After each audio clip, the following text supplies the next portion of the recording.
Tetapi Tuhan Allah memanggil manusia itu, Adam dan Hawa, dan berfirman kepadanya, "Di manakah engkau?" Iya, Adam menjawab. Nah, ini jawabannya bagus sekali, penting sekali nih untuk kita pelajari.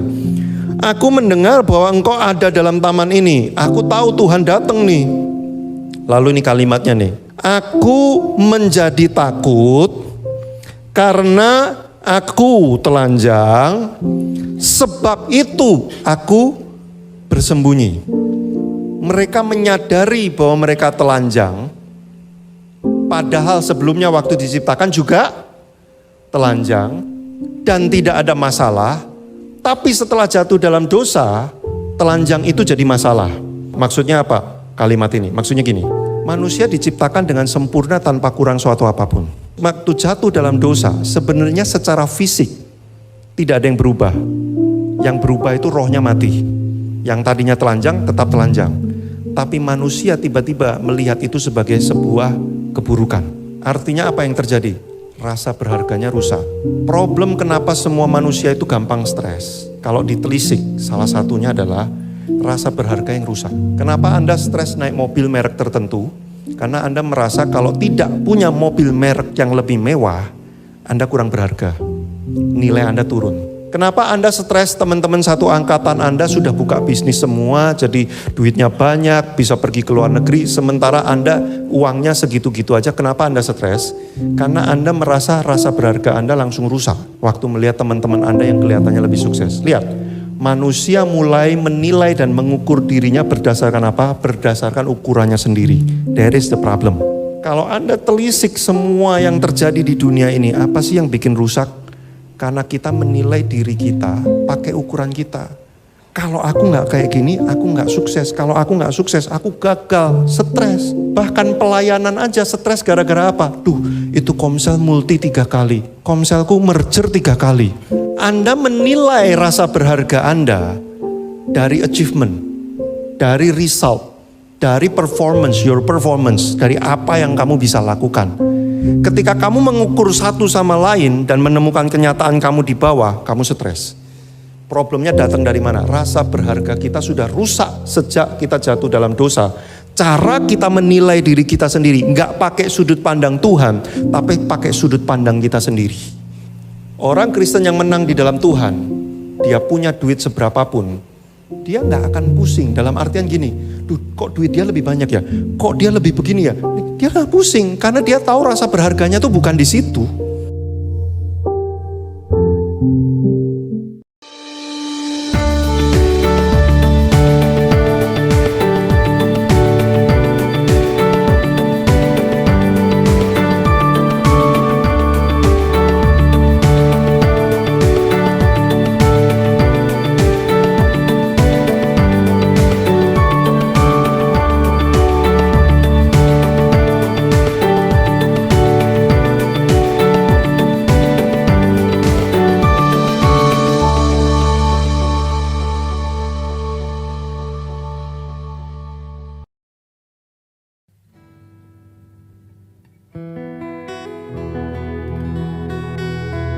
Shalom, selamat pagi Bapak Ibu yang dikasihi Tuhan.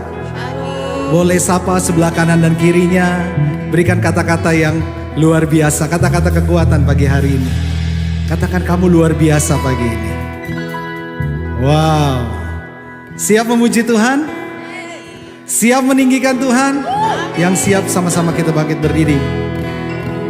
Bapak, kami mengucap syukur buat pagi hari ini Tuhan. Yang kami percayai ketika Engkau ditinggikan atas setiap pujian penyembahan kami, maka sesuatu yang dahsyat terjadi di tengah-tengah kami Tuhan. Itu sebabnya kami katakan pagi ini, berdaulatlah Engkau di tengah-tengah kami. Nyatakanlah hal-hal yang baik di tengah-tengah kami Tuhan. Dan biar setiap pujian penyembahan itu kami persembahkan hanya bagi Engkau. Layaklah Engkau menerima pujian dan penyembahan kami. Dan di dalam nama Tuhan Yesus, setiap kita yang siap memuji Tuhan, sama-sama katakan, Woo! Come on!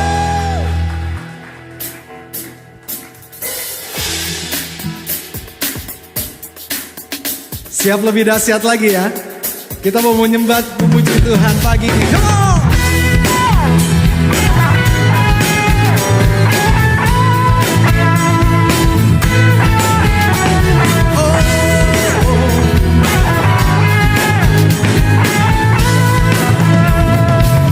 Sama-sama katakan. Bagaikan air sirami tanah gersang, terasa sejuk menyegarkan, bagai cahaya mentari hangat memelukku, damai di jiwaku. Indah tutur katamu, terangi jalanku, menghibur hatiku, memberi pengharapan untuk selamanya, sampai selamanya. Perkataanmu bertumbuh di hatiku, siang dan malam selalu ku renungkan. Janjimu yang indah, ku berjalan di dalamnya.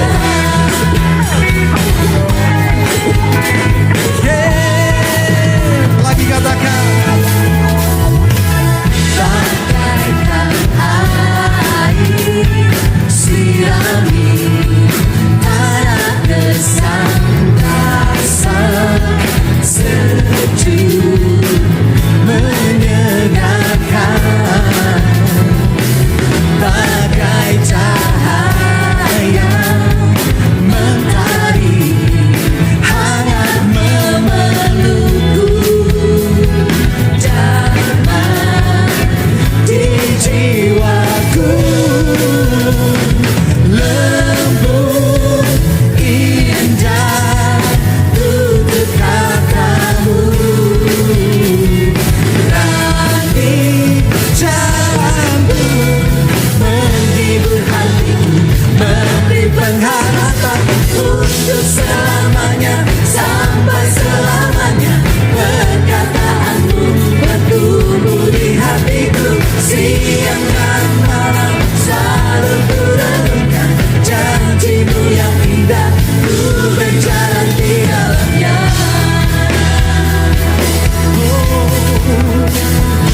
Ku ingin selalu mendengar suaramu, dan ku renungkan setiap waktu, sebab kau milikku. Untuk selamanya, sampai selamanya. Perkataanmu bertumbuh di hatiku, siang dan malam selalu ku renungkan. Janjimu yang indah, untuk selamanya, sampai selamanya. Perkataanmu bertumbuh di hatiku, siang dan malam selalu ku renungkan. Janjimu yang indah, ku berjalan di dalam. Oh,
segala yang jahat. Tak mau ku hidup bagi dunia ini lagi. Tak ingin kompromi, tak ingin lakukan hal yang dapat dekatkan hatimu.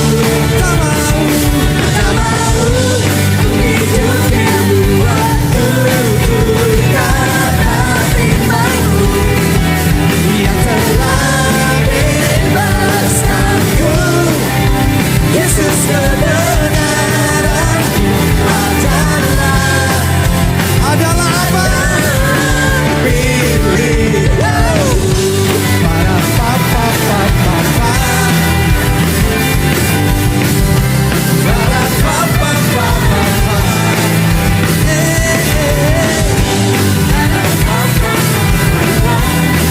Kau yang menjadi pilihan kami pagi ini Tuhan. Lagi katakan, Tuhan yang mulia turun ke dunia untuk tebus segala dosa. Kau beri kesempatan kasih-Mu mengubah. Sekali lagi dengan iman katakan, Aku akui semua dosaku, maka Kau adalah setia dan adil, akan mengampuni dan sucikan dari segala yang jahat. Tak mau ku hidup di dunia ini lagi. Tak ingin kompromi, tak ingin lakukan hal yang dapat dekatkan hatimu. Tak mau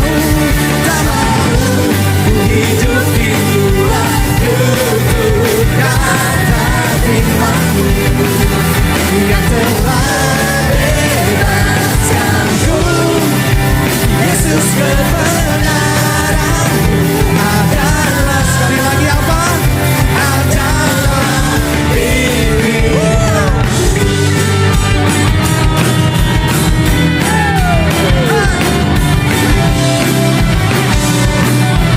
Semuanya sama-sama ya. 1, 2, 3.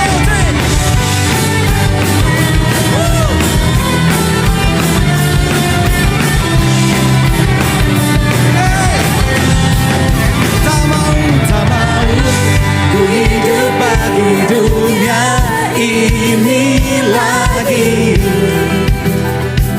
Tak ingin kompromi, tak ingin lakukan hal yang dapat dekatkan hatimu. Tak mau ku hidup di luar tuturkan hatimu yang telah bebaskanku. Yesus kebenaranmu adalah tak mau ku hidup di luar tuturkan hatimu yang telah bebaskanku. Yesus kebenaranmu adalah apa? Pilih bersorak bagi Dia. Para papa papa para papa papa para papa papa para papa papa.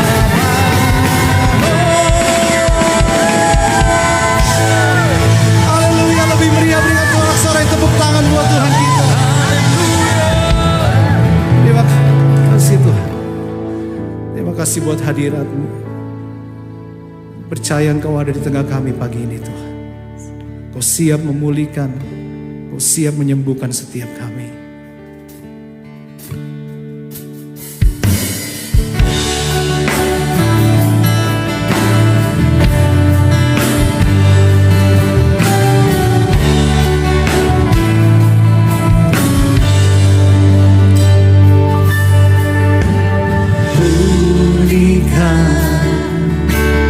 Pulihkan hatiku dengan kasih-Mu.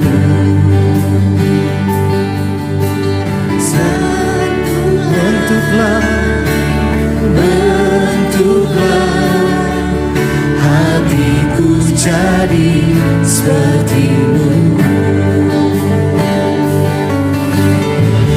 Kekudusan-Mu memenuhiku. Tuhan, ini rinduku. Ubah hatiku seperti hati-Mu. Kudus berkenan bagi-Mu. Bagaikan emas yang murni, bentuk hatiku selalu.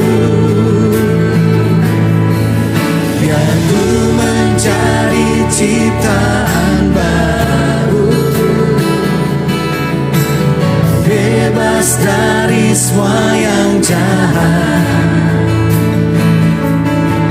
serupa dengan gambar-Mu. Sucikan ku, kuduskan hatiku, Tuhan.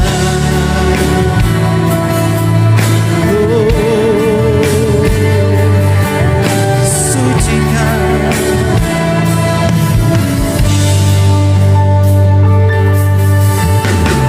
Pulihkan hatiku dengan kasih-Mu.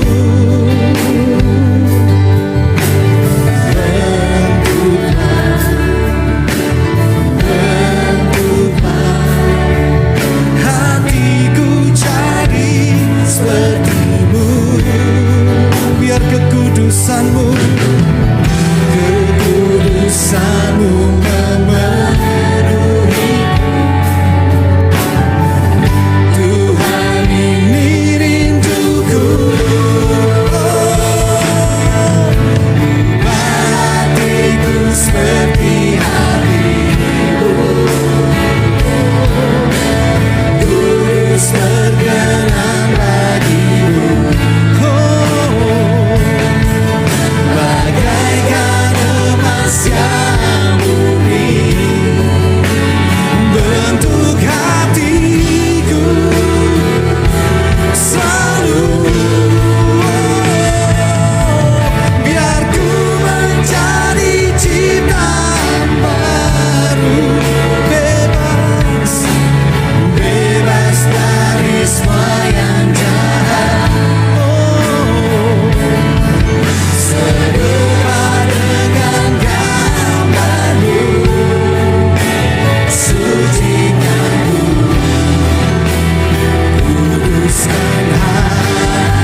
seperti hatimu, kudus berkenan bagimu, bagaikan emas yang murni bentuk hatiku selalu.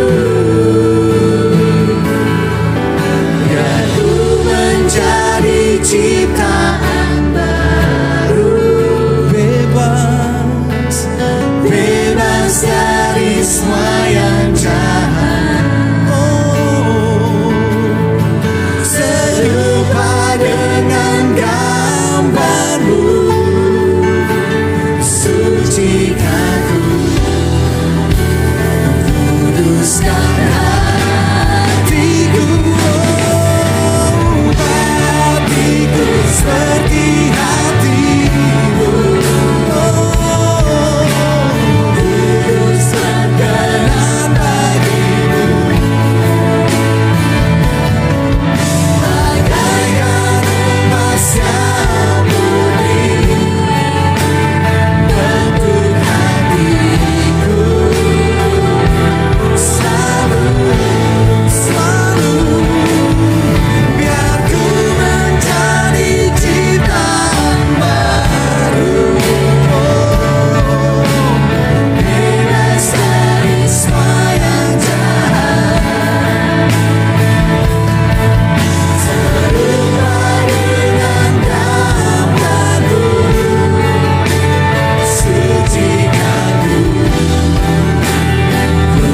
selalu.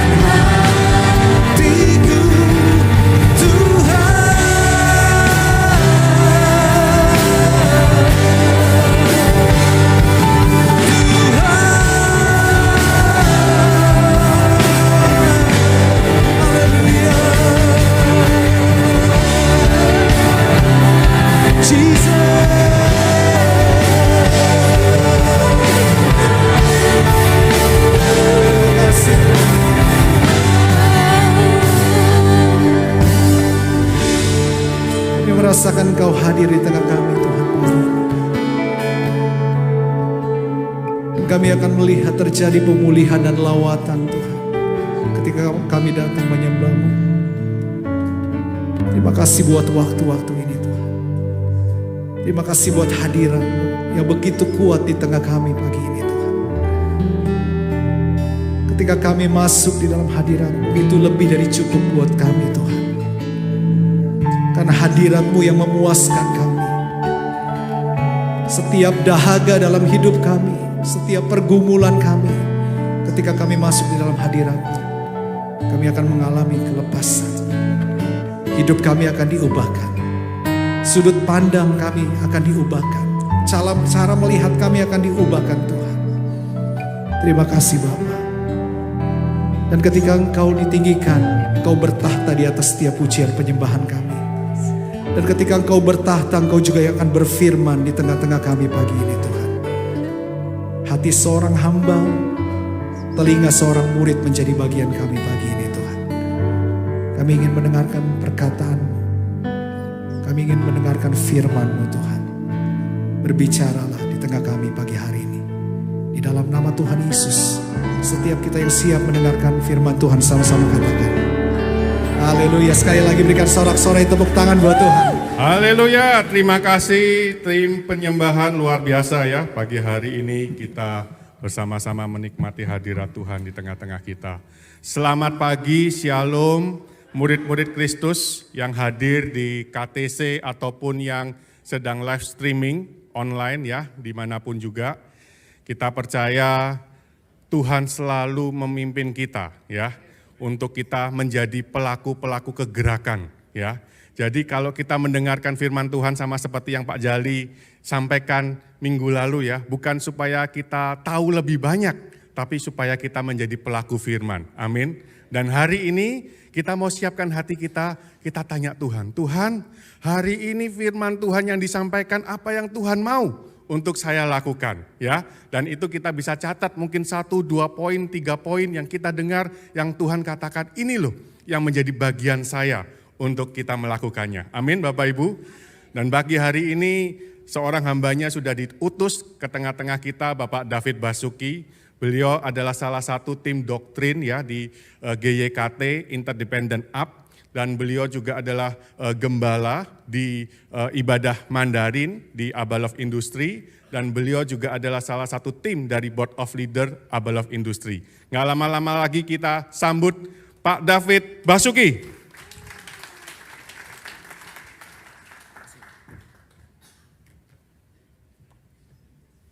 Terima kasih Pak.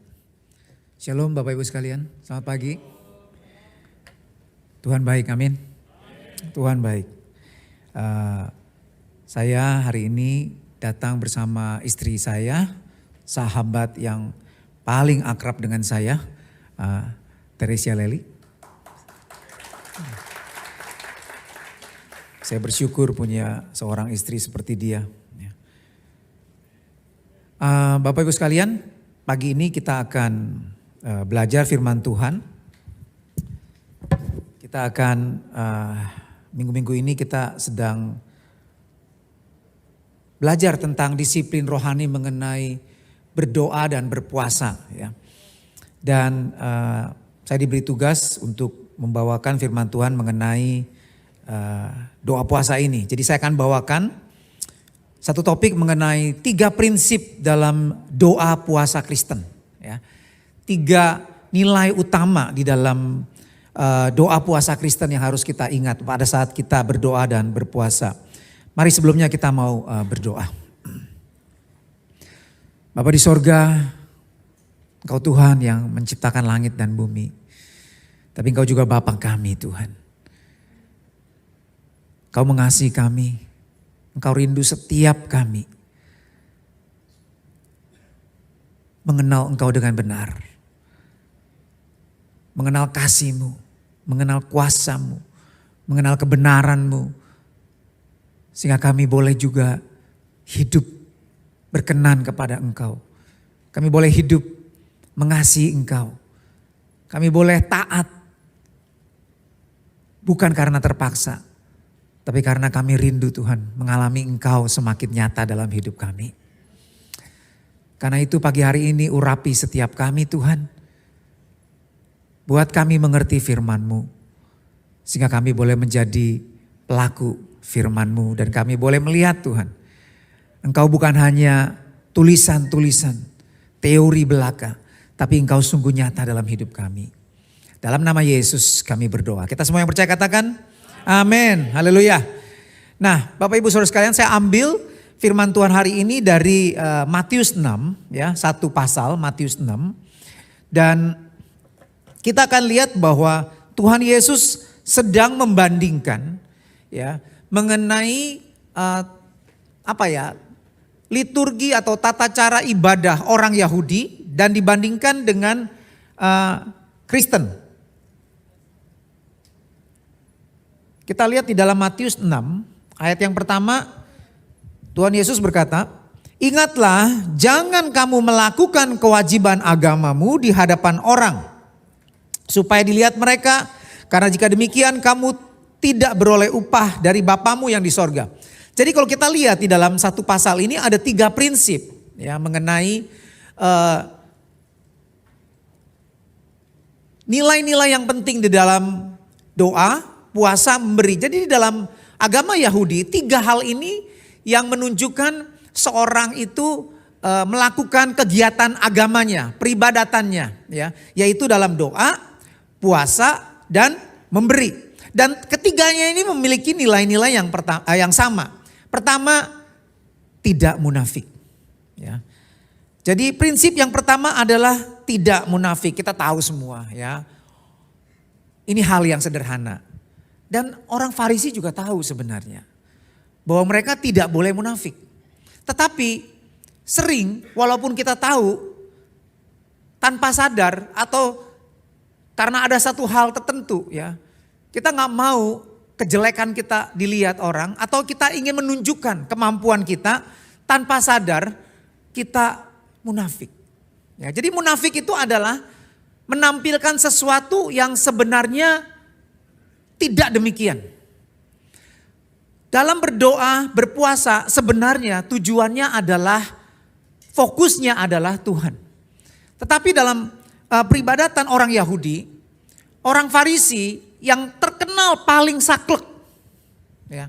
Kalau zaman sekarang gereja yang paling saklek. Ya, kita lihat kalau Bapak Ibu lihat di YouTube yang paling saklek itu mungkin gereja-gereja yang reform ya atau gereja karismatik yang roh gitu ya. Itu kan saklek banget lah gitu ya. Kira-kira mereka tuh kayak begitu. Farisi itu. Ya. Nah, mereka tahu nggak boleh munafik, tetapi dan gaya mereka dalam beribadah, sadar gak sadar mereka tuh munafik. Contoh ya Bapak Ibu. Jadi mereka tuh ada dalam berdoa. Mereka tuh berdoa 3 kali sehari. Jam 9, jam 12, jam 3. Nah biasanya mereka akan datang ke tempat bait suci. Mereka akan berdoa di sana. Jadi jam 9, jam 12 ada semacam panggilan untuk berdoa. Shema Israel gitu ya kira-kira. Nah mereka ini sengaja nih jam 12. Jam 12 itu waktunya berdoa. Mereka jalan. Sampai di pasar. Ya pas mereka ke pasar jam 12 sampai di pasar. Saatnya berdoa. Langsung mereka gimana? Tengah jalan tuh mereka begitu. Jadi orang-orang yang lihat. Wih rohaninya luar biasa ya. Mereka ini sungguh-sungguh. Jadi mereka begitu. Dan mereka berdoa di situ. Mereka gak peduli dengan sekeliling. Ya, terus kemudian juga di jalan-jalan. Atau pada saat jam 12 mereka datang ke bait suci. Mereka menyembah Tuhan di situ. Nah jadi sebenarnya mereka ingin dilihat sebagai pemuka agama yang rohani. Mereka mau menunjukkan kerohanian mereka. Nah firman Tuhan ingatkan jangan seperti itu. Dalam berpuasa juga sama, kita lihat di dalam tadi dikatakan di dalam Matius 6 ayat 5 ya. Dan apabila kamu berdoa, janganlah berdoa seperti orang munafik. Mereka suka mengucapkan doanya dengan berdiri dalam rumah-rumah ibadat dan pada tikungan-tikungan jalan raya supaya mereka dilihat orang. Aku berkata kepadamu, sesungguhnya mereka sudah mendapat upahnya di dalam berdoa. Jangan munafik. Terus kemudian berpuasa juga begitu. Kita lihat di dalam Matius 6 ayat 16. Dan apabila kamu berpuasa, janganlah muram mukamu seperti orang munafik. Mereka mengubah air mukanya supaya orang melihat bahwa mereka sedang berpuasa. Aku berkata kepadamu, sesungguhnya mereka sudah mendapat upahnya. Ya, jadi sering kita berpuasa. Ya, mungkin kita nggak canangkan, kita nggak show off gitu ya, nggak seperti mereka gitu ya mukanya. Ada yang malah ditaruh abu di kepalanya untuk menunjukkan mereka sebenarnya maksudnya adalah mereka sedang berduka. Berpuasa itu artinya mereka begitu desperate, mereka begitu intinya ya, desperate ya. Mereka begitu butuh akan kehadiran Tuhan. Sebenarnya itu maksudnya. Mereka butuh pertolongan Tuhan, mereka butuh kehadiran Tuhan di dalam situasi-situasi tertentu. Jadi orang Yahudi itu punya suatu adat untuk berpuasa itu salah satunya adalah di Yom Kippur, ya hari pembebasan atau hari juga waktu penghancuran bait suci, mereka sedang berduka. Jadi mereka sedang meratap kepada Tuhan. Bapak Ibu tahu, waktu mereka berpuasa, itu dari malam sampai malam, ada yang sampai 2 hari, mereka enggak gosok gigi. Mereka enggak mandi.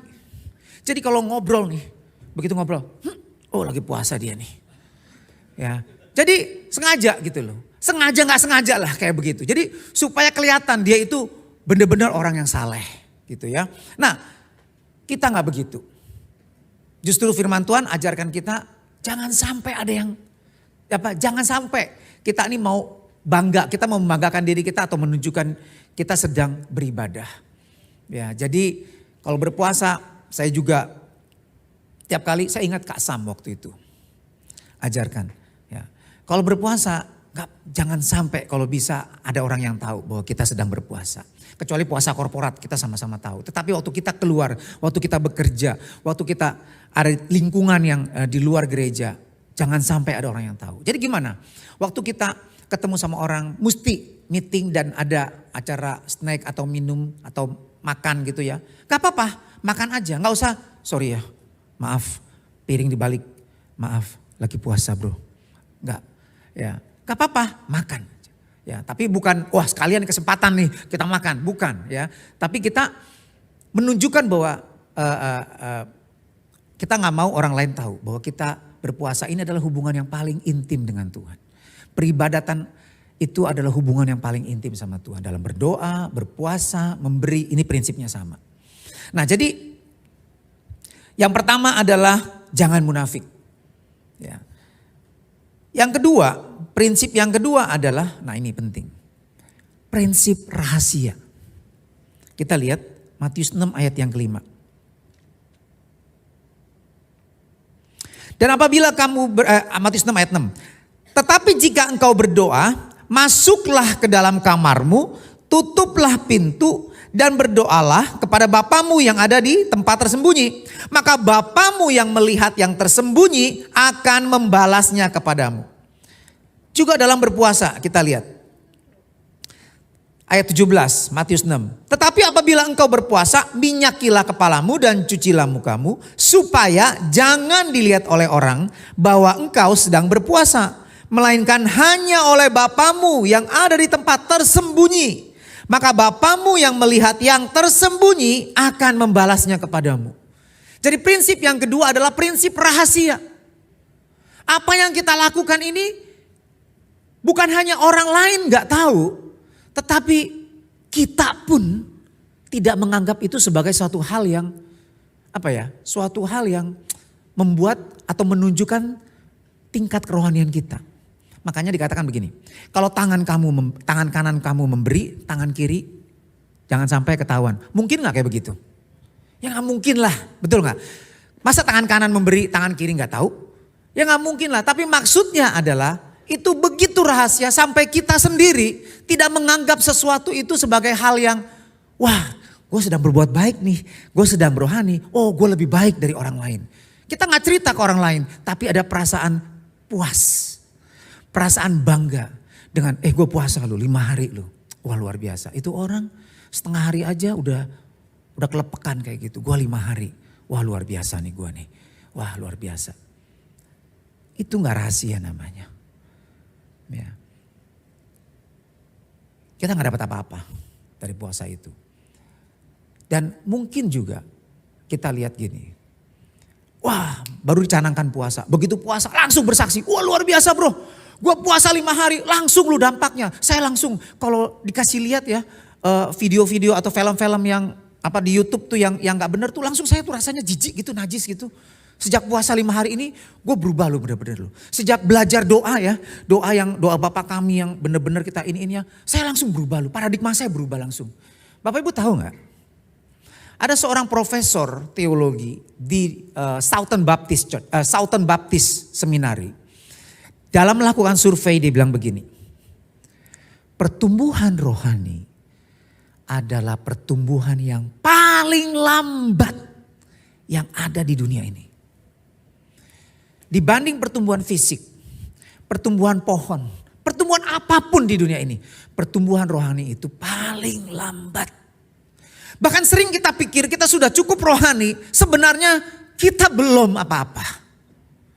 Kita sering salah paham. Ya. Nah, sekarang kita lihat prinsip rahasia ini. Di dalam Lukas 18. Lukas 18 ayat yang ke-9. Ya. Ini satu contoh yang Tuhan Yesus gambarkan mengenai prinsip rahasia. Ya. Dan kepada beberapa orang yang menganggap dirinya benar. Nah, ini prinsip rahasia. Dia merasa dengan dia melakukan suatu disiplin rohani, dia merasa dia sudah baik. Dia puas. Ada achievement. Dia merasa dengan begitu dia dibenarkan, selamat. Begitu, ya. Kita lihat. Ada 2 orang ayat 10 pergi ke bait Allah untuk berdoa. Yang seorang adalah Farisi. Ini Farisi yang saleh. Bukan Farisi yang munafik. Farisi yang saleh. Kita lihat. Orang Farisi itu, ayat 11, berdiri dan berdoa dalam hatinya. Nggak ada yang tahu. Begini, ya Allah, aku mengucap syukur kepadamu karena aku tidak sama seperti orang lain. Aku bukan perampok, bukan orang lalim, bukan pejinah. Mataku fokus hanya untuk istriku tersayang. Nggak pernah larak-lirik. Bapak Ibu jangan pikir. Kalau anak muda gitu, ya saya pernah khotbah di youth, ya iyalah om udah punya istri segala macam, ya nggak ada cobaan seksual lah segala. Enggak, saya melayani Mandarin Bapak Ibu. Rata-rata umurnya tuh udah lanjut, ya. Dan ada satu bapak-bapak waktu di SPK tanya sama saya, dia umurnya 78 tahun.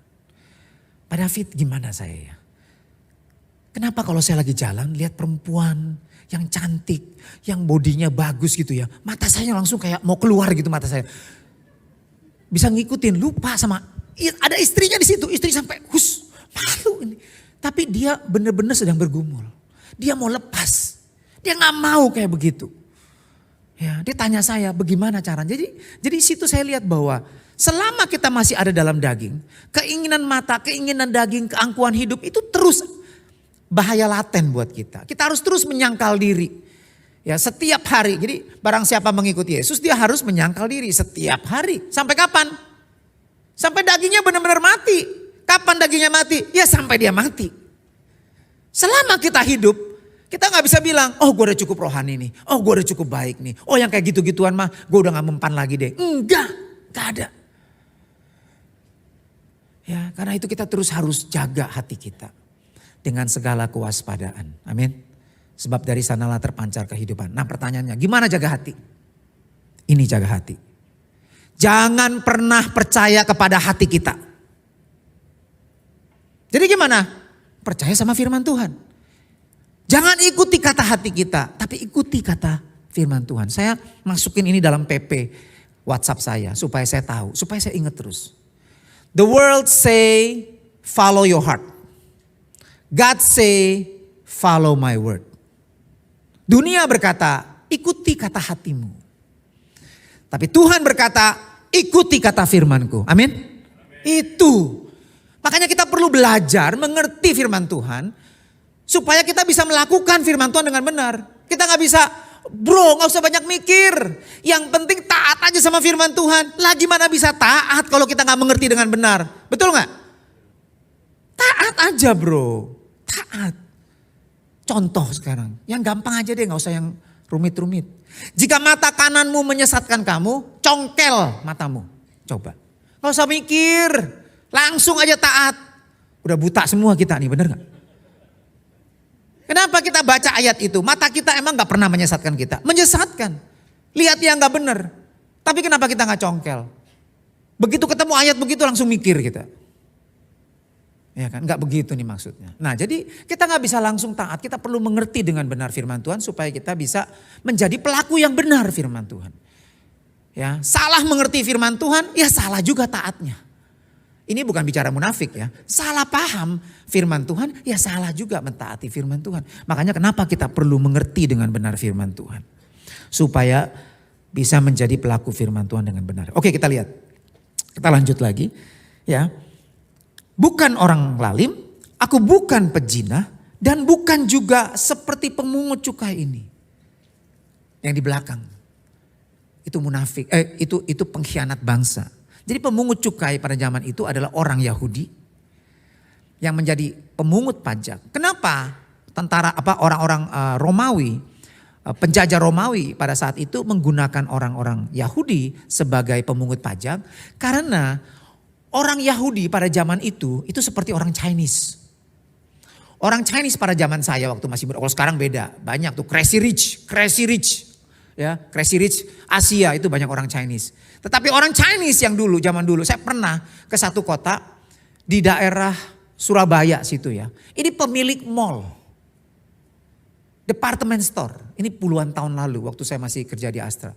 Saya waktu datang ke tempat itu, ketemu sama bosnya. Bapak Ibu tahu, bosnya pakai singlet, pakai sendal jepit, sederhana. Kalau kita lihat, kita pikir ini karyawan toko.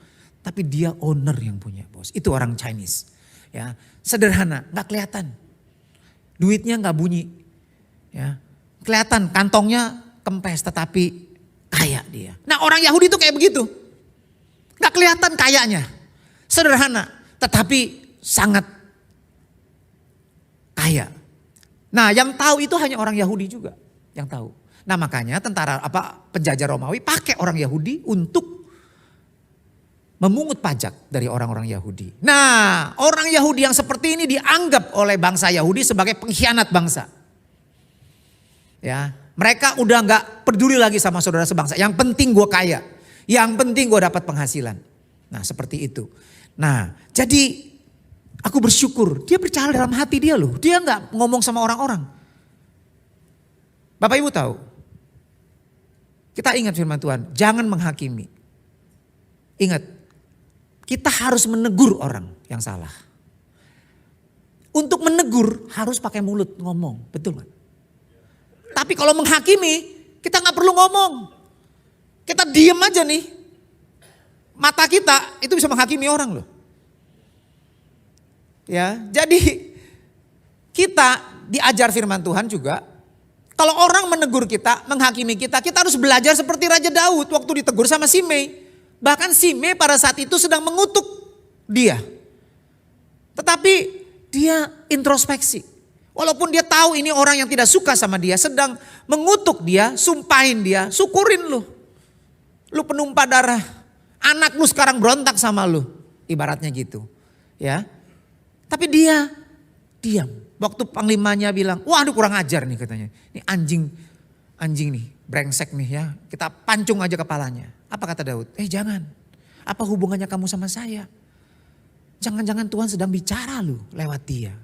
Menegur saya. Lihat. Ini sikap hati seorang anak Tuhan. Waktu menghadapi teguran. Atau mungkin penghakiman dari orang lain. Kita gak boleh bilang, lu menghakimi gua lu. Enggak. Kita udah salah. Namanya kita sudah menghakimi dia. Jadi waktu kita bilang, lu jangan menghakimi gua lu. Kita sudah menghakimi dia bahwa dia sedang menghakimi kita. Ngerti gak maksudnya? Karena belum tentu dia tuh sedang menghakimi kita. Mungkin aja dia sayang kita. Dia negur kita supaya kita bertobat. Betul gak? Lalu kita bilang, lu sudah menghakimi gua lu. Kita justru sudah menghakimi orang itu. Yang udah pasti itu. Jadi jangan. Pada saat kita ditegur atau dihakimi orang lain. Belajar seperti Daud. Itu sikap yang benar. Itu namanya rahasia. Ya, kita bukan untuk menunjukkan, gue gak begitu. Enggak. Kita berusaha tidak membenarkan diri kita sendiri. Nah, sering kita melakukan disiplin rohani untuk membenarkan diri kita. Gue lebih baik. Gue sudah begini loh. Gue sudah lebih rohani loh dari dia loh. Gak bener itu. Percuma.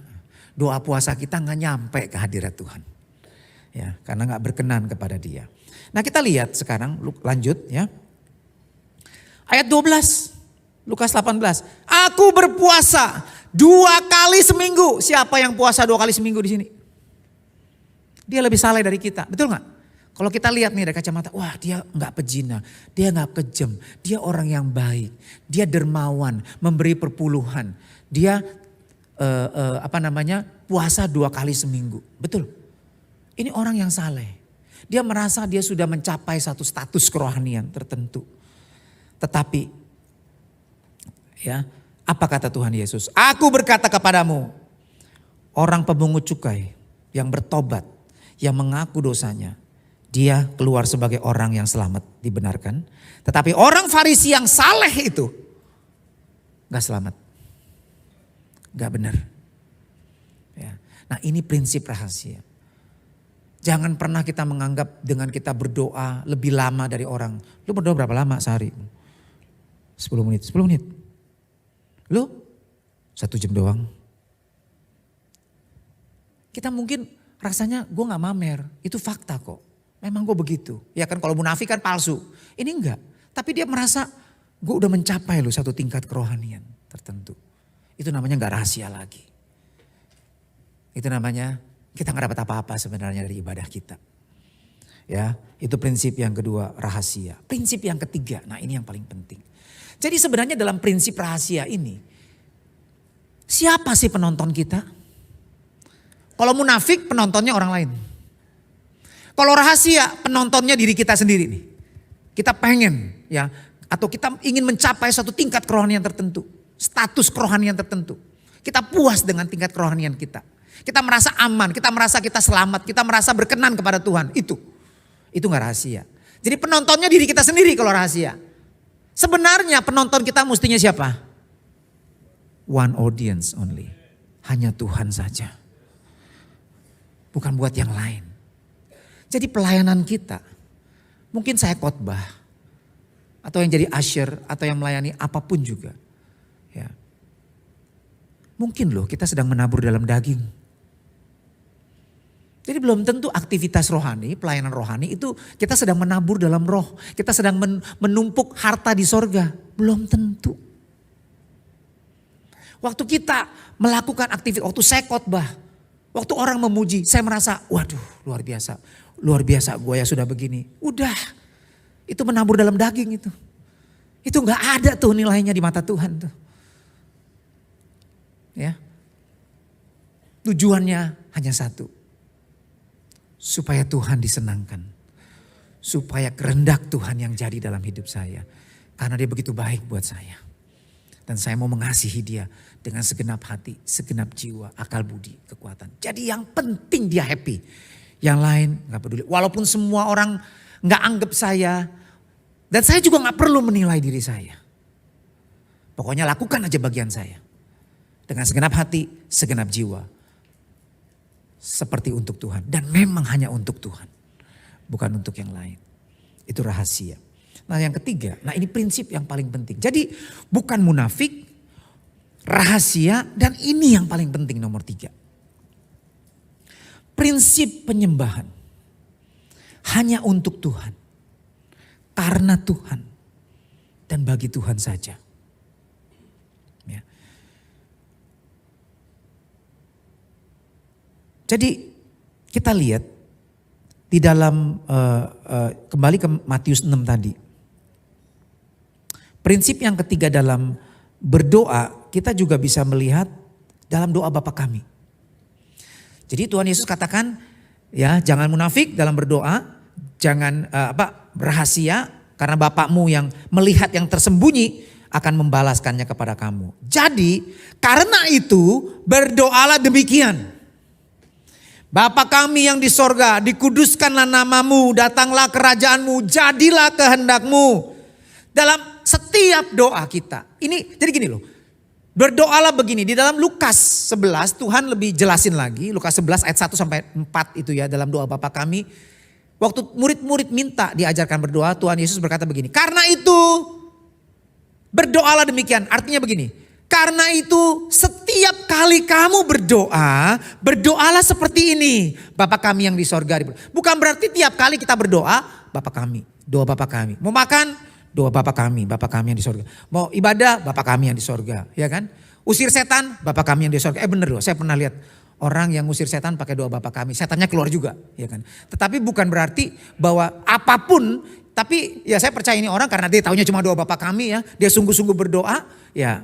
Kehendak Tuhan yang jadi, setannya yang kabur ya. Nah, jadi tapi bukan berarti setiap kali kita berdoa hanya doa Bapa kami, bukan, tetapi prinsip-prinsip doa Bapa kami adalah prinsip dalam setiap doa kita. Baik doa pribadi, doa korporat, bahkan doa syafaat. Dalam doa doa syafaat kita sering lihat, wah Tuhan, aku berdoa Tuhan supaya presiden, gubernur adalah orang yang takut sama Tuhan, anak Tuhan. Tuhan, jangan yang orang-orang yang nggak benar, yang hidupnya nggak benar, yang nggak takut sama Tuhan. Itu baik nggak? Baik. Tapi belum tentu itu adalah kehendak Tuhan. Coba kita lihat dalam sejarah gereja. Waktu Paulus menulis Roma 13. Ya, jangan. Ya, ingat bahwa tidak ada pemimpin yang tidak berasal dari Tuhan.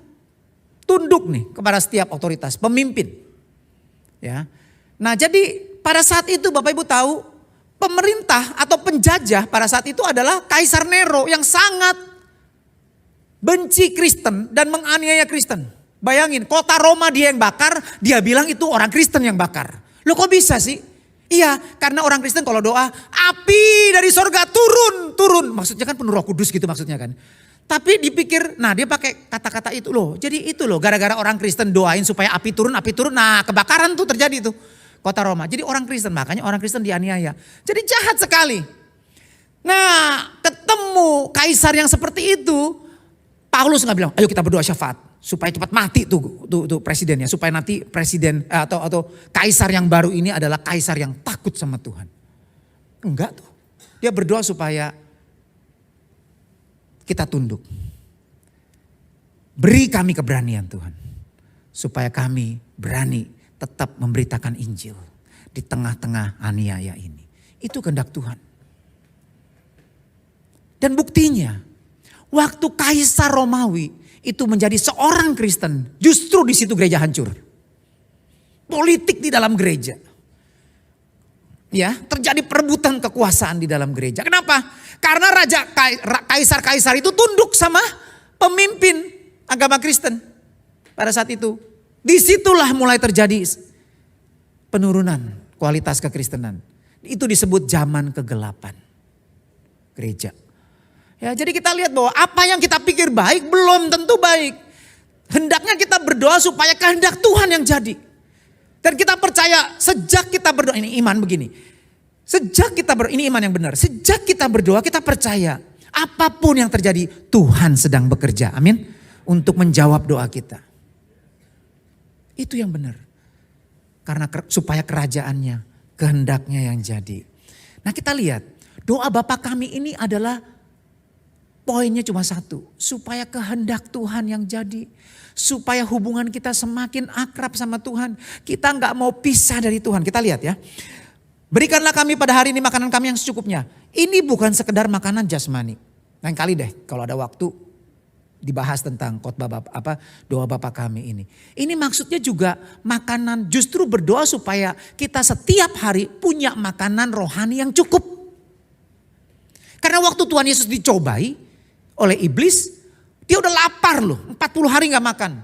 Dia sudah selesai puasanya, dia mestinya boleh makan. Ya kan, dia kan perlu hidup dong. Lalu iblis datang, oh kamu kan anak Allah, ubah itu roti jadi batu. Kamu punya kuasa, memang Tuhan Yesus punya kuasa. Dan kalau Tuhan Yesus pun mau mengubah batu itu menjadi roti, itu dia gak salah. Dia udah selesai puasa kok. Tapi ini jawab Tuhan Yesus. Manusia hidup bukan hanya dari roti. Tapi dari setiap firman yang keluar dari mulut Allah. Dalam keadaan lapar. Tapi Tuhan Yesus ajarkan kita. Kita lebih butuh firman daripada roti. Jadi berdoalah. Supaya kita dapat makanan rohani yang cukup hari itu.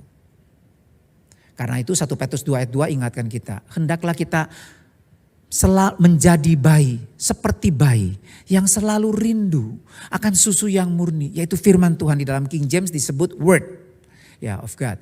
Nah, supaya apa? Supaya kita bertumbuh rohaninya dan selamat. Ya. Firman Tuhan itu perlu terus kita makan supaya kita bertumbuh dan selamat. Orang Kristen gak mungkin bisa bertumbuh sehat kerohaniannya kalau cuma seminggu sekali dengerin khotbah 2 jam. Enggak Pak, saya cerna terus Pak. Selama seminggu itu saya cerna terus, bayangin. Bayangin kita makan roti, seminggu kita makan umut terus tuh. Kita makan seminggu terus. Jadi apa kita? Gak bakalan kita bertumbuh sehat. Tapi itu yang terjadi dalam kerohanian kita. Ya, jadi kembali ke profesor yang tadi dari Southern Baptist Theology, dia bilang begini. Dari semua disiplin rohani, yang paling penting ini 2. Makan firman Tuhan dan doa yang benar. Kalau 2 hal ini kamu gak benar, percuma yang lain, disiplin yang lain. Salah semua. Ya, itu sumbernya. Oke, nah kembali. Jadi kita lihat ya, jangan membawa kami ke dalam pencobaan, tetapi lepaskanlah kami dari yang jahat karena Engkaulah yang punya. Tujuannya apa? Supaya kalau kita lepas dari pencobaan, kita bisa menang dari pencobaan, hubungan kita sama Tuhan semakin akrab. Kalau kita jatuh dalam pencobaan, kita akan terpisah dari Tuhan. Ya, itu akan membuat kita renggang hubungannya sama Tuhan. Dan kita gak mau itu. Terus kemudian, ampunilah kami seperti kami sudah mengampuni. Kenapa? Kalau kita tidak mengampuni orang, Bapa di sorga juga tidak akan ampuni kita. Hubungan kita terpisah lagi. Nah, jadi intinya doa Bapa kami adalah rindu punya hubungan yang semakin erat dengan Tuhan. Dan rindu supaya kerajaannya, kehendaknya jadi dalam hidup kita. Ini prinsip yang ketiga. Matius 6 ayat 33.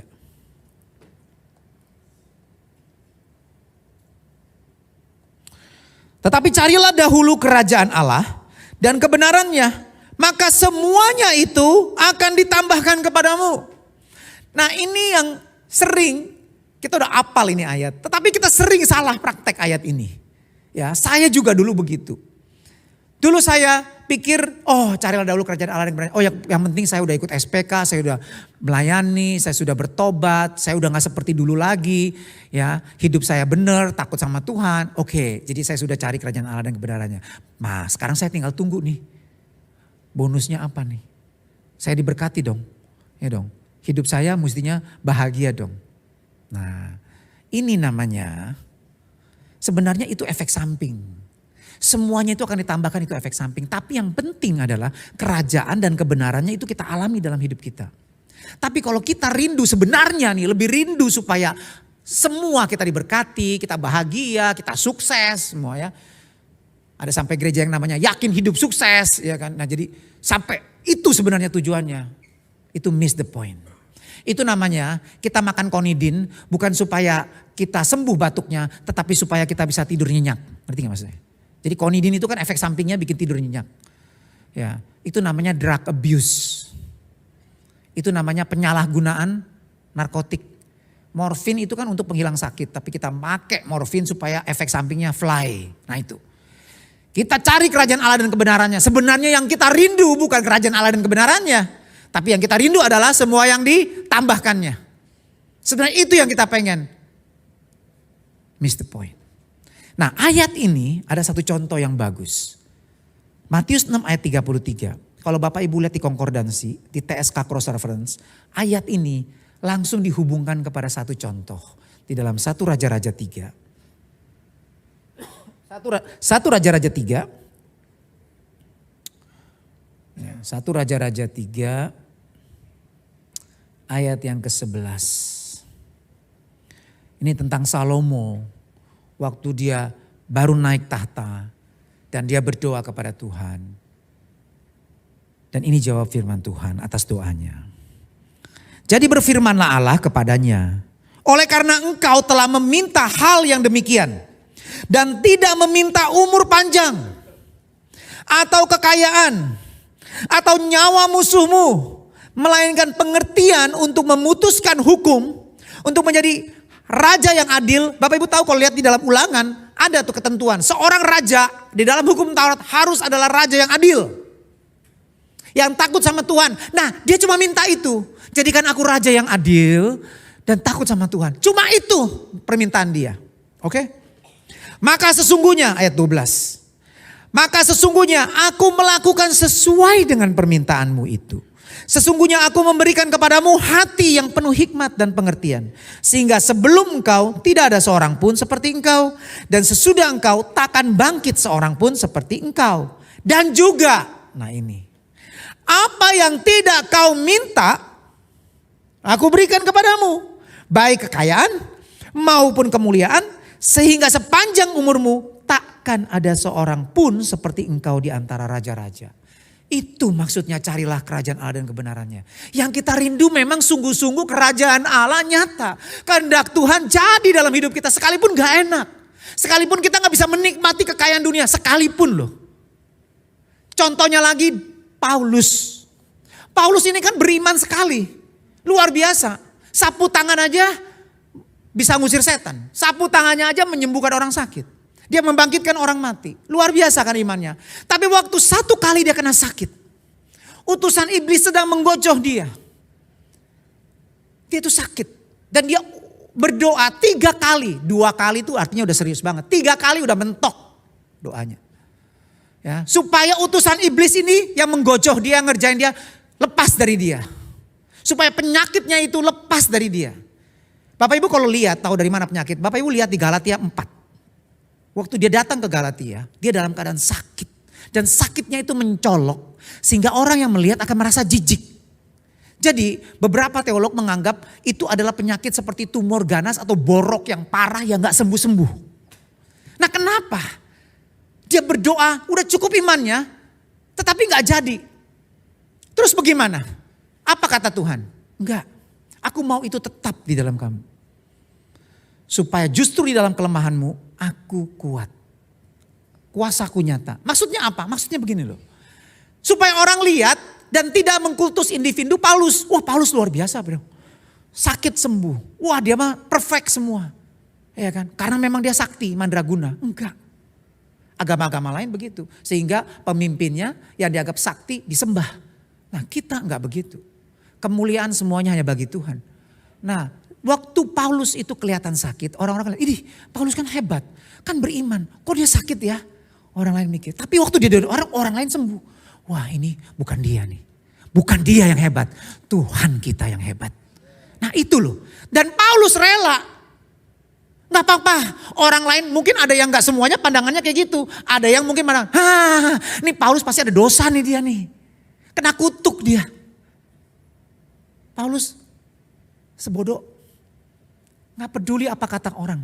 Yang penting apa kata Tuhan. Ya, gak apa-apa. Aku dikatain kurang rohani, kurang beriman. Gak apa-apa. Yang penting Tuhan tahu.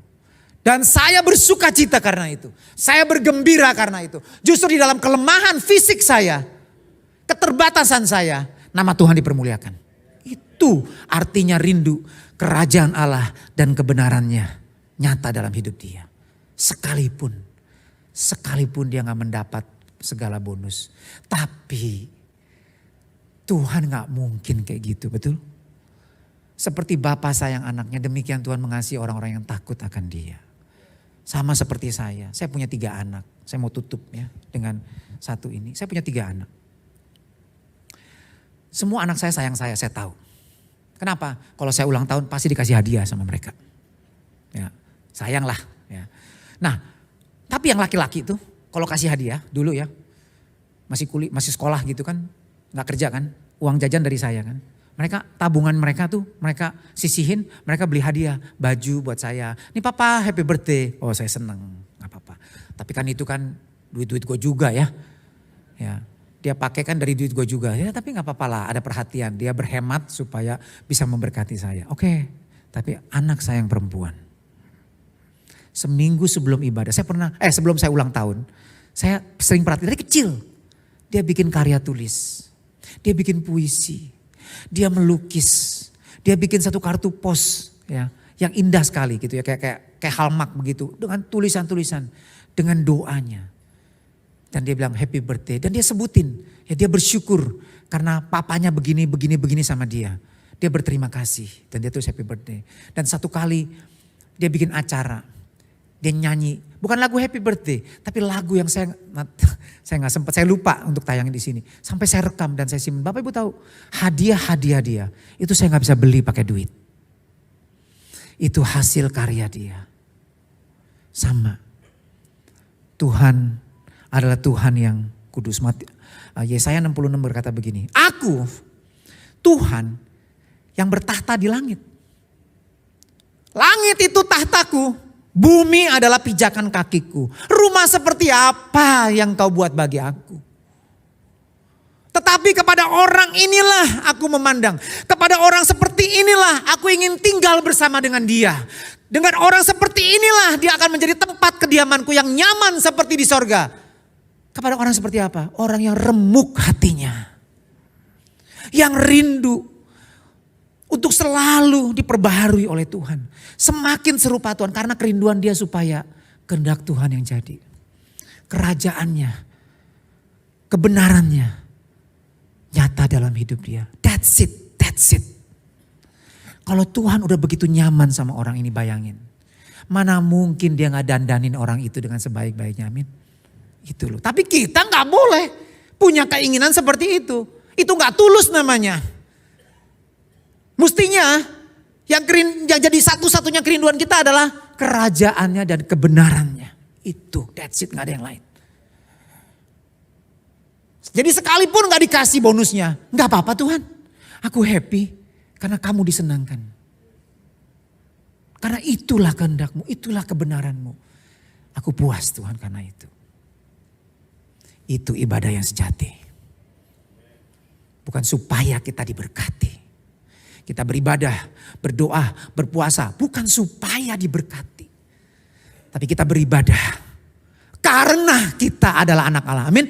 Karena Tuhan memberikan meterainya, capnya, yaitu Roh Kudus sebagai tanda bahwa kita milik Dia. Karena itu kita sangat bersyukur. Kita sudah dipindahkan dari gelap kepada terang yang ajaib. Karena itu kita mau persembahkan tubuh kita sebagai persembahan yang hidup, yang kudus. Karena itu doa kita pun akan doa seperti doa Bapa kami.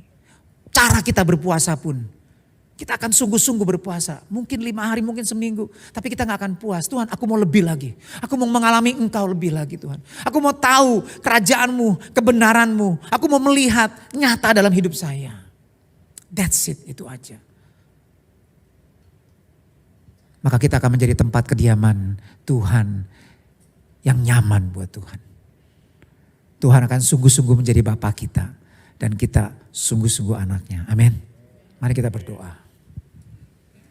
Saya undang tim PW, kita boleh nyanyikan sebuah lagu. Dan biar ini menjadi perenungan kita akan firman Tuhan. Menjadi komitmen kita. Menjadi sungguh-sungguh kerinduan hati kita dalam hidup ini.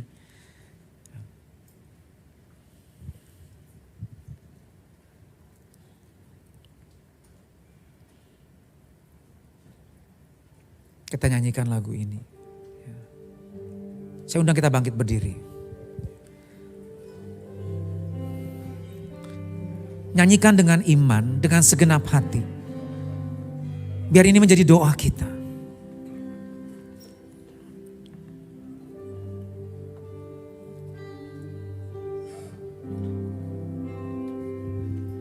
Kau Bapa yang mengasihiku,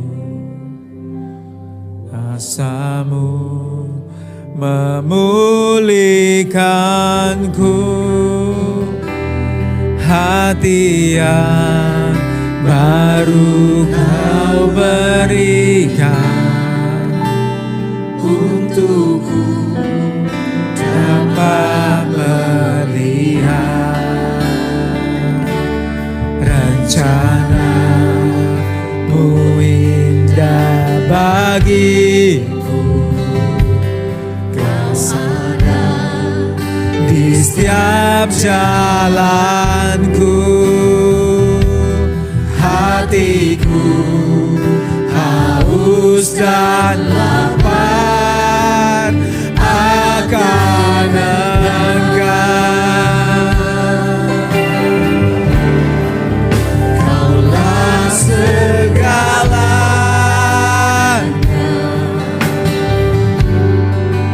di dalam hidupku.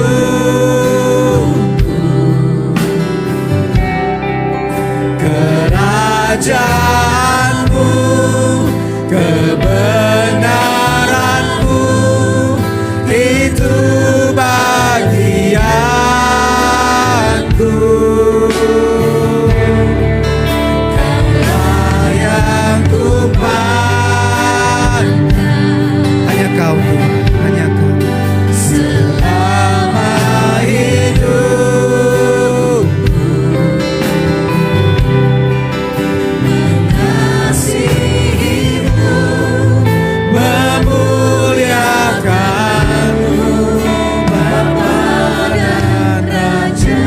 lagi kita nyanyikan dengan segenap hati kita.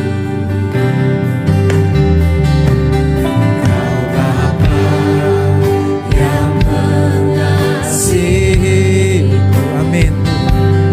Kasih-Mu memulihkanku, hati yang baru Kau berikan untukku dapat melihat rencana-Mu indah bagiku. Kau ada di setiap jalanku, hatiku haus dan lapar akan Engkau. Kaulah segalanya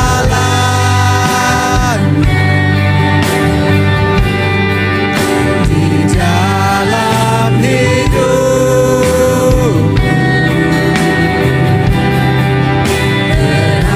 Kerajaan-Mu, kebenaran-Mu, itu bagianku.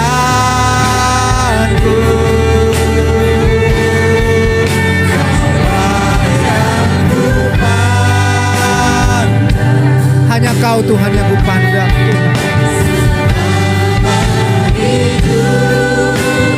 Amin.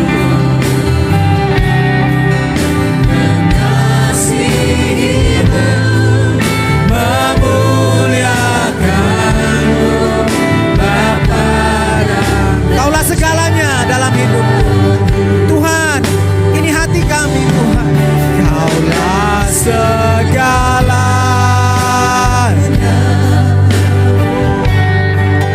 di dalam hidup.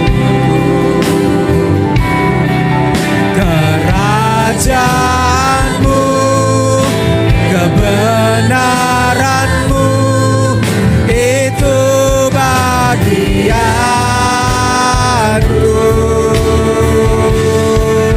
Kaulah yang kupandang selama hidup.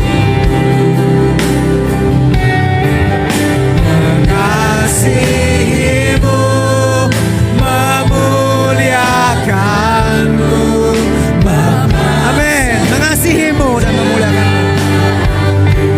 Ya. Mengasihi-Mu, memuliakan-Mu, Bapa dan Kerajaan-Ku.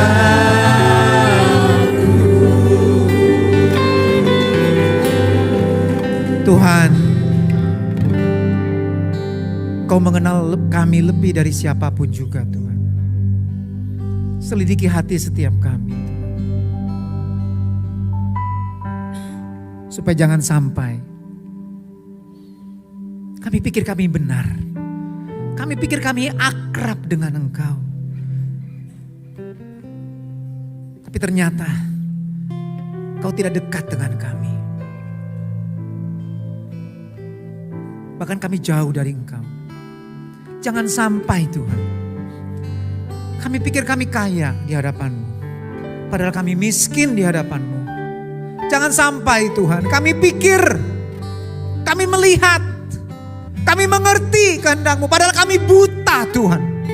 Dan jangan Tuhan, jangan sampai kami pikir kami berpakaian, padahal kami telanjang di mata-Mu. Kami pikir kami kudus di hadapan-Mu, padahal kami najis di hadapan-Mu. Jangan sampai Tuhan kami seperti gereja di Laodikia Tuhan. Hari ini Tuhan Kau buka mata kami. Supaya jangan sampai peribadatan kami menjadi peribadatan yang cemar. Peribadatan yang tidak menyenangkan hati-Mu. Tapi biar Tuhan, doa kami, puasa kami, bahkan setiap persembahan yang kami lakukan, pelayanan yang kami berikan kepada Engkau, itu sungguh-sungguh berkenan, menyenangkan hati-Mu. Karena kami persembahkan hanya untuk satu penonton saja, yaitu Tuhan, bukan buat yang lain. Gak apa-apa Tuhan, orang lain salah mengerti saya. Yang penting jangan Engkau yang salah paham. Jangan Engkau yang kami salah mengerti Tuhan. Karena itu Tuhan, ini kerinduan kami. Kerajaan-Mu, pemerintahan-Mu, kebenaran-Mu, itu sungguh-sungguh nyata dalam hidup kami. Kami rindu Tuhan, kehendak-Mu yang sempurna jadi dalam hidup kami. Hanya itu Tuhan, hanya itu Tuhan. Karena Engkau sudah berikan yang terbaik bagi kami, yaitu diri-Mu sendiri, yaitu darah-Mu sendiri. Karena itu Tuhan, kami mau mengikuti Engkau. Kami mau menyembah Engkau dengan segenap hati, segenap jiwa, segenap kekuatan kami.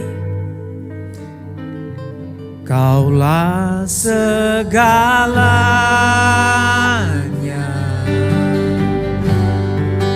di dalam hidupku.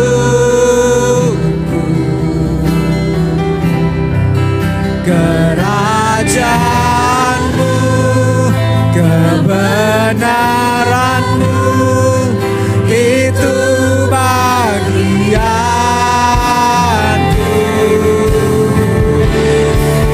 Kaulah yang kupandang selama hidupku,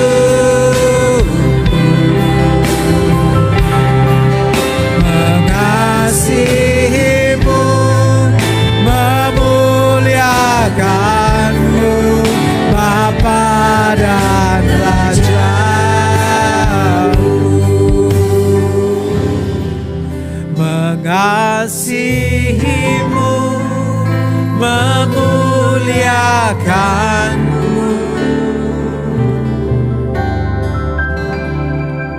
Bapa dan Raja-Mu. Ya Tuhan, ini kerinduan kami Tuhan, memuliakan Engkau yang sudah selamatkan kami, yang sudah memindahkan kami dari gelap kepada terang-Mu yang ajaib. Kami rindu Tuhan, kami punya persekutuan yang semakin hari semakin akrab dengan Engkau.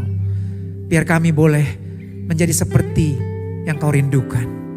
Biar mimpi-Mu buat setiap kami itu sungguh-sungguh jadi Tuhan. Jadi dalam hidup kami. Di dalam nama Yesus, kita semua yang mau bersungguh hati kepada Tuhan, sama-sama katakan amin. Haleluya, Tuhan berkati.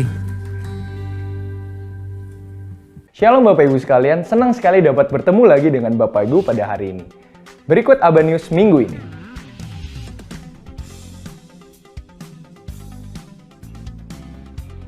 Pertama, seruan 2 puasa 10 hari untuk menyongsong pemilu tahun ini sudah dimulai sejak 29 Januari hingga 7 Februari 2024. Mari kita bersatu dan merendahkan hati agar kehendak Tuhan yang terjadi. Dan pastikan pakai hak suara Anda di TPS masing-masing.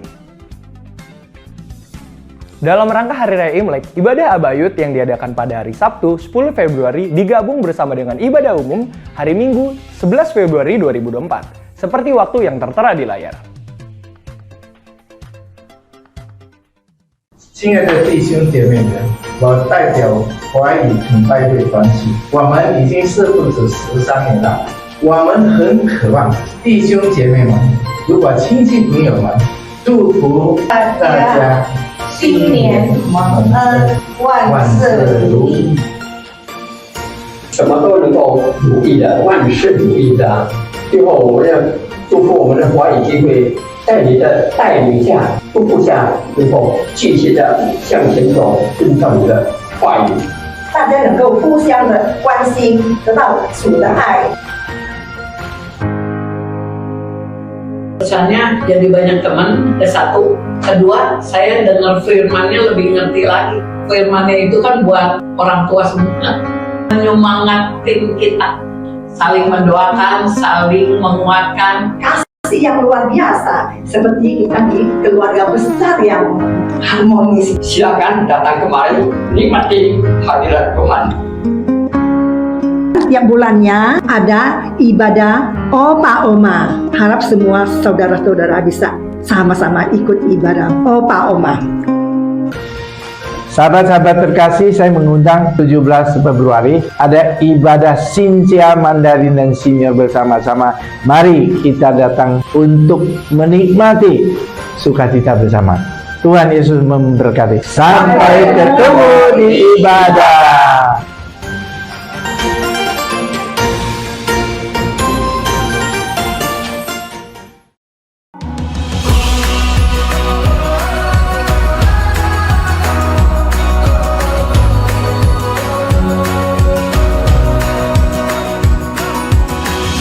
Through every trial, through every circumstance.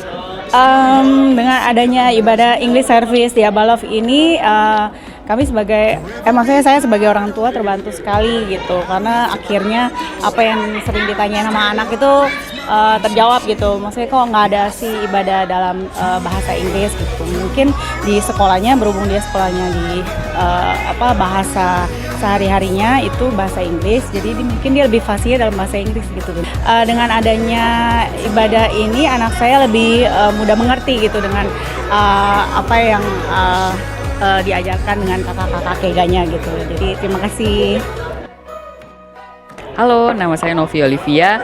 Di sini kami sangat happy sekali akhirnya anak-anak kami bisa join Kega English Service karena mereka sangat antusias, sangat excited untuk pergi ke gereja di hari Minggu yang biasanya mereka agak males-malesan, tapi karena mereka paham, they fully understand, mereka jadi tiap minggu tuh jadi more excited than me. Thank you. Solid rock on which I stand. Yeah, I stand today, tomorrow, and forever. I will live for you.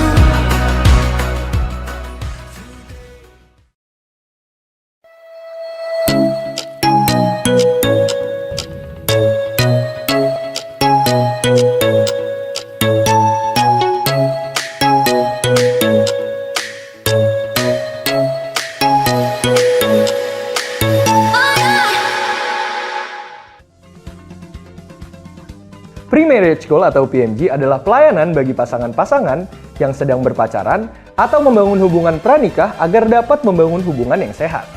Sesuai dengan firman Tuhan dan mempersiapkan diri untuk masuk dalam pernikahan yang kudus dan diberkati Tuhan. Dan menemukan visi pernikahan untuk menjadi keluarga ilahi yang membawa dampak buat sekitarnya. Bagi jemaat yang sedang mendoakan pasangan hidup, berpacaran, atau sedang menjalin hubungan pranikah, kami undang untuk bergabung di PMG. Untuk informasi dan pendaftaran dapat menghubungi Yohana di nomor berikut ini.